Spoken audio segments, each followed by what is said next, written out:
My vlog today, as I get ready to go off to the dump, I thought I'd talk a little bit about my Ford Expedition. My old Norfolk Southern tag on the front bumper just about faded out. But I bought this some years back. I was a seller on eBay, and I bought this Expedition with money that I made selling things on eBay. And it would look 100% better if I washed it, cleaned it. It's got a good layer of dirt. Runs pretty good. It's got its problems, but I didn't pay a whole lot for it. It was a little over $5,000 I paid for it, and that's been a good many years back. So I've already got my money's worth out of it.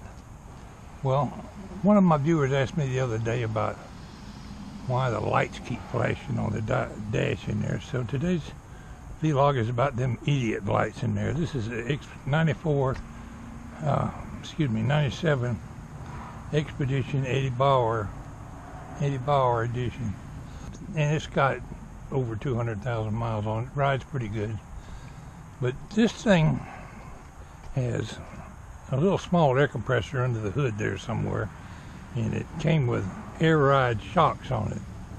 And once it developed a leak in its system, it was constantly leaking down. That one whole side of the Expedition would sag down. So what I did was put it up on the rack and took them air ride shocks out of the back and put some big old coil springs in there. Oh, they was every bit a 1.5 feet long and yay big around. And I had to pry to get them in there once I got the old air ride shocks off of it.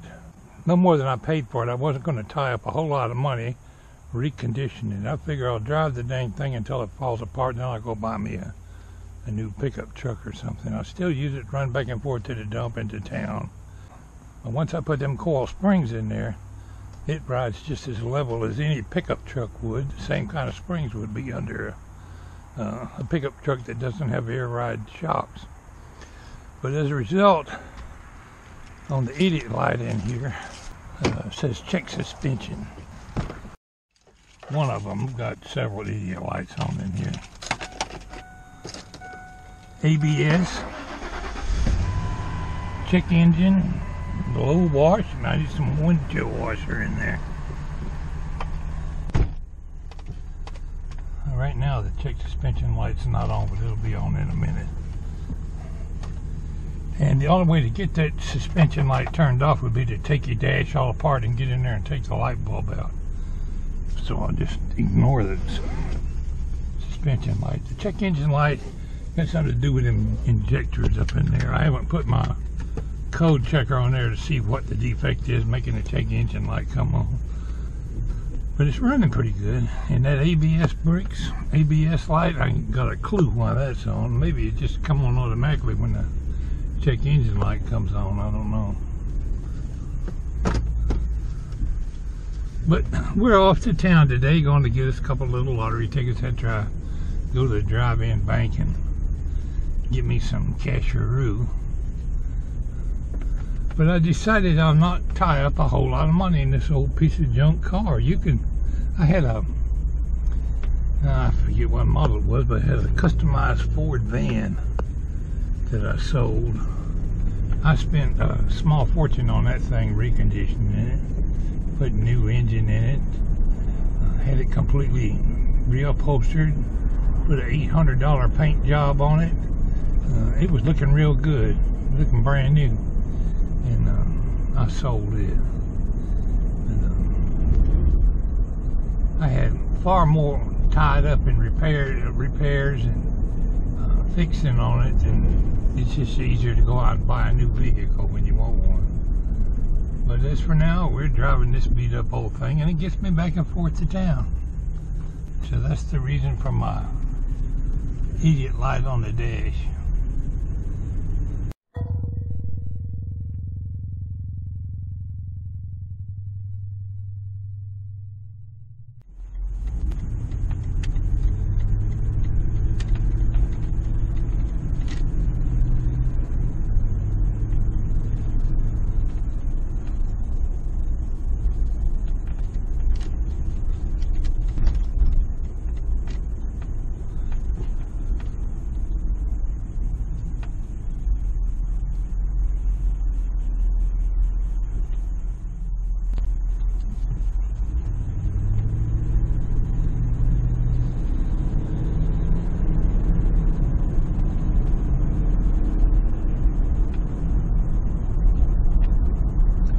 Girl in that Kia Optima just ran off and took off from the red light faster than I could. It brings a story of mine to mind. I'll share it with you as we drive down the road. My first car, and I've probably told this story before, so if I have, I apologize. But my first car was a 1957 Ford. I thought that car was some kind of tough. It was automatic.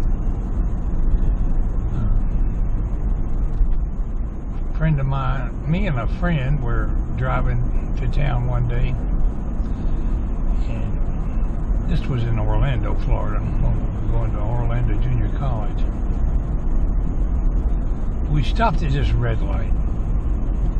Sitting over there next to me in the next lane at the red light was a beat-up old Studebaker. Now, I know you've seen some of these Studebakers kind of pointed on both ends. One of my viewers on YouTube, Rusty Glove Box, has a Studebaker quite similar to it. Anyway, we're looking at this beat-up old Studebaker. The paint was peeling on it. It looked all gray and primer colored, sort of. I don't know if that was the natural color. It was just faded paint. But this old lady was driving the car. Summertime, the windows are down. And my friend in the passenger seat over there said, "Hey lady, let's get it off the line." And I kind of laughed and gunned the motor a couple of times like, "Reddin', reddin', reddin'." And the old lady didn't even look at us. She just sit there looking ahead of us. So I'm figured when the light changes, I'm going to squeal the tires and take off.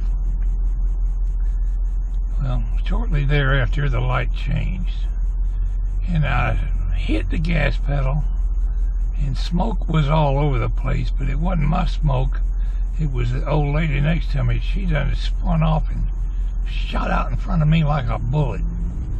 And all I seen from that Studebaker was taillights. That old lady went down the road a lot faster than I could ever go down the road. I laughed for 10 minutes. That boy, she sure showed me. "Hey lady, let's get it off the line." She gone like a bat out of hell. I know she went home and told the old man, "Boy, I showed them young punks how to take off real quick with my Studebaker."